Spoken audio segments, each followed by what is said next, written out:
হযরত শাহজালাল আন্তর্জাতিক বিমানবন্দর মঙ্গলবার সকাল ৭টা ৯ মিনিট তুরস্কের ইস্তাম্বুলের উদ্দেশ্যে যাত্রা করে টার্কিশ এয়ারলাইন্সের TK713 ফ্লাইট। উড্ডয়নের কয়েক মিনিট পরে বিমানের ইঞ্জিনে আগুন লাগার ঘটনা ঘটে ও ধোঁয়ার সৃষ্টি হয়।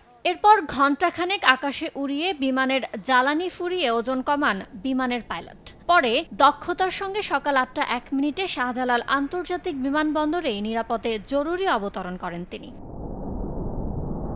শাহজালাল আন্তর্জাতিক বিমানবন্দরের নির্বাহী পরিচালক রাঘিব সামাদ জানান, ২৮০ যাত্রী নিয়ে জরুরি অবতরণ করে ফ্লাইটটি। যাত্রীদের মধ্যে ২৭২ জনকে টার্কিশ এয়ারওয়েজের অতিরিক্ত ফ্লাইটে গন্তব্যে পৌঁছে দেওয়া হচ্ছে। ঘটনা তদন্তে কাজ করছে ফ্লাইট ইনভেস্টিগেশন টিম। আমরা ধারণা করছি বার্ড বিকজ আমরা বার্ড স্ট্রেইন পেয়েছি, ছোট আকারেই পেয়েছি, অল্প কিছু বার্ড স্ট্রেইন পাওয়া গিয়েছে। তো এটা বার্ড হিট থেকেই ধারণা করা হচ্ছে, বাট আবার জানি না, এটা তারাই ভালো বলতে পারবে। একটা ইনভেস্টিগেশন দেয়ার সো মেনি।